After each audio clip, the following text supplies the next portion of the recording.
Hello, so in this video I'll be covering class methods. So a class method is basically a function that belongs to a class. Um, yeah, that's it. It's a function. There's not much more to it. So the way we declare them is the exact same way we did in at the normal way. So what we do is we just type in void and just call it my first method. There we go, like this.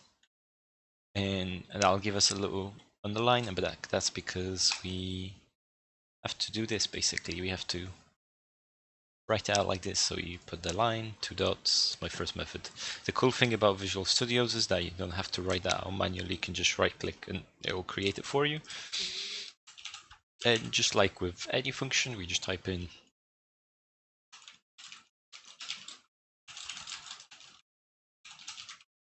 like this.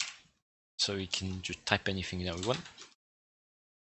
And we can call it the same way. So my first class, and then there you go. So now, because this is a public, we can type it in and we can call it like this. There you go. And because you can do that, you can also pass parameters through. So if we make a second function, my second method, and we'll make sure that it takes an integer of 8. And let's just wait for this to go back. Come on, there we go. There you go. And what we'll do here is we'll copy this line, just slightly change it.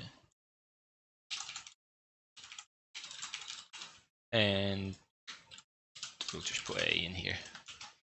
So again, we call it the exact same way. We do our class and then press dot, and we will have our second method. Of course, here we have to pass a variable, so we'll just put 7 across. And if we press 5 now, you'll have both of these messages print out. So the secret number is 7. And that's all there is to methods and parameter passing for a class. It's super simple. And yeah, it will be slowly getting to the more exciting and harder things soon.